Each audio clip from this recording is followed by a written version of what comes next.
37, Nashville's Morning News on Super Talk 99.7 WTN. Welcome on in. Along with Johnny B, Ken Weaver, I'm Dan Mandis. Jonthan Fahey is joining us as well. And Jonthan is one of our legal and political analysts. And Jonthan, as always, thanks for joining us here on Nashville's Morning News. A couple of things. Of course, you used to be a federal prosecutor. You're a highfalutin attorney for people that don't know. And let's talk a little bit about the Supreme Court and the possibility of them agreeing that Donald Trump should be immune or should be granted immunity in the Supreme Court case. What do you think is going to happen there? I think they're going to say he has immunity for official acts that were part of this case and send it back to the district court for the district court to have a hearing to decide basically what were official acts, what were not official acts, and substantially narrow the government's case.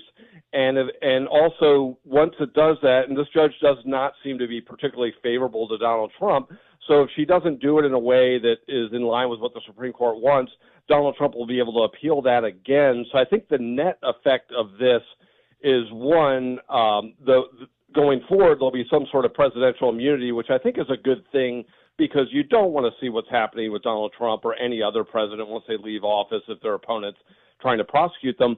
But the other thing is, I think the biggest thing is it means this trial is probably not going to happen until after the election, which I think, most people see these cases as political, and the political bang for the buck is lost if it doesn't get done before the election. It won't be able to tie Donald Trump up. It won't be able to make him look bad and stuff like that. So that's my guess. And the other thing that's interesting, which I didn't know this until I think last week I heard it, apparently they write the people that write the opinions are in order of seniority. And my guess is that John Roberts might be wanting to write this opinion because it's such a hot button political opinion. And so my guess is this may come out towards the end of this week because he's more senior and he's going to want to have some sort of consensus on this. So that's my prediction. It makes sense because presidents are already given civil immunity when they're in office. So generally, courts have looked at, the same policies behind both, and there's a stronger policy for criminal immunity than there is for civil immunity because the policy is you don't want to deter the president from being able to carry out their duties while in office for fear of being sued or, in this case, fear of being prosecuted. So the policy is stronger for criminal immunity in this case. The special counsel completely overreached in their position. So that's my take on it. It seems to be based on the arguments and then what people, we're all watching a lot of the same shows, but what people are sort of, interpreting from the questionings during the argument. Well, let me ask you this, Jonthan, because you mentioned that a lot of these cases are not going to be heard until after the election. So if Donald Trump wins, then does all this basically go away, put on a shelf until after the end of that second term, and then it picks back up again? Or at that point, does all this stuff just dissolve because it doesn't matter anymore?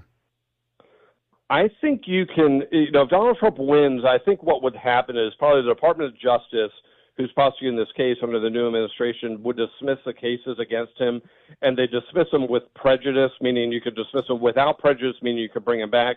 They'd move to dismiss them with prejudice. If a judge grants that, then they're gone forever. And the other option, I think, could he pardon himself? I think the answer is probably yes. But I think for all intents and purposes, it would just get rid of these cases because I don't see a scenario. Well, he's not going to prosecute himself.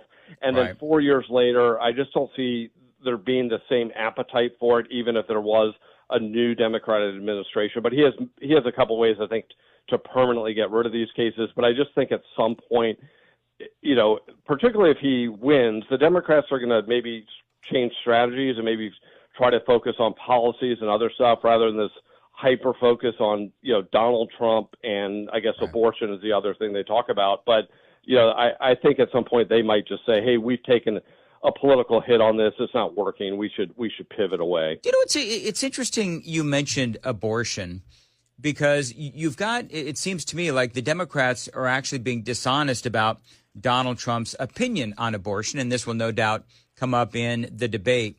But Kamala Harris tweeted this out. John, I need some audio if I could. Kamala Harris tweeted this out, and she says, if Donald Trump gets the chance, he will sign a national abortion ban that would criminalize abortion in every single state. We are not going to let that happen. Well, the reality is, and some conservative fact checkers pointed to what Donald Trump has been saying for quite some time now. To put it simply, it's now up to the states. And like Ronald Reagan, I'm a believer in the exceptions, the 3 exceptions, as you know, and rape, incest, life of the mother, the danger for the life of the mother. And we have a situation now where it's in the states' hands, and the states are going to be voting. The last thing people want, the people are going to be voting. The last thing people want is for that to go back into the federal government. It was always fought, and very importantly, and people wanted it, they wanted it back in the states where it belongs legally and for a lot of other reasons. So you wouldn't support a national ban? No, I wouldn't support a national ban. No, I would not. So does it matter that the Democrats are lying about Donald Trump's stand on this issue? It doesn't matter, I think, to them and for them politically, because they're never held accountable, particularly on this issue, and you follow it closely. There's so much dishonesty on this issue. You know, the Democrats, you have these things, you have Joe Biden says he's personally against abortion, but for a woman's right to choose, and all of these things, which is he's inherently dishonest because he never speaks out against abortion. He could say, like, I don't think it should be illegal, but it's a bad thing. He never says that. But you see these things, and somebody was pointing out, I saw something I read yesterday, just, I do think with all of these issues, the party talking in euphemistic language is the party that's doing something wrong and trying to lie to you. And it's like they talk about reproductive health care is the new euphemism for abortion. And I think that, the media is so dishonest about it. The Democrats' position, as best as I can understand it, and I don't think there's anything to contradict it, is abortion should be legal up until the birth of the baby, and in the case of a former Virginia governor, after the baby was born. And that's an extraordinarily extreme position. I don't think, probably only supported by the very radical, and that's the Democrat Party mainstream position. So, there's so much dishonesty in it. And, the other thing is they say bring back Roe and, things like that. And it's like, well, when Roe v. Wade was the law, they opposed restrictions that were in line with Roe v. Wade. So they were dishonest about that as well. Yeah. It's just so much dishonesty. But the media is so in the tank, and it's just disgraceful because they should call them out. They should say, do you support abortion at the 9th month? And every time they get that question, I know Gavin Newsom got that from Sean Hannity several months ago. They just hem and haw and talk in circles, and they should pin them down. Like, what is your actual position? Because if the Democrat position were against abortion up until 20 weeks, that would probably be in line with the country. But theirs is so extreme. Yep. And Donald Trump's position is a moderate position. And, it makes sense. Let the states decide. And this could kind of all get settled out in the next few years with the states deciding this issue. But to lie about it, if you have a winning issue, why can't you tell the truth about it? And but they never get held accountable. So it's so easy for them to lie. Jonathan, let's talk about the debate real quick. Couple of things.